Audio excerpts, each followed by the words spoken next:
This Chinese pottery figure of a horse dates from the Tang Dynasty. The Chinese culture has a long history associated with the horse. Horses were of course used during warfare and became a very important part of that time. As China is a very big country and went through different dynasties and periods, of course there were various wars and interspersed of course with periods of peace and prosperity. The Chinese are also, interestingly enough, credited with inventing the harness system, and particularly the breast harness system.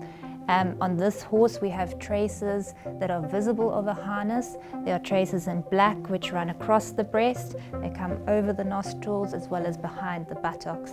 So quite an interesting example to look at from that respect. This particular horse has gone through thermalisant testing, which takes place in Oxford, and the sample was taken between the buttocks, which is clearly visible.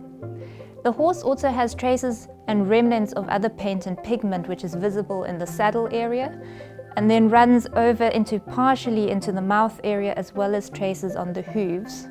It makes for a lovely example, especially when you're looking at horses being modelled throughout the different dynasties and being very popular subject matters, and of course during the Tang Dynasty these were only accessible to the higher echelons, how magnificently the strength and the fragility of the horse is actually shown in these pieces. If you were to look at the terracotta army, for example, and the life-size examples that you see there, if you look at the faces, you have these wonderful alert ears, as we have here, the bulging eyes, the flared nostrils, the tails which come up. In this example, unfortunately, the tail has been restored and put on the wrong way around, which adds a little bit of quirkiness to this piece.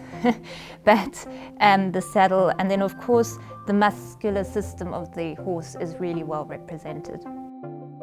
Horses also form part of the Chinese zodiac system, which further is just another example of how important these wonderful creatures are within the Chinese culture.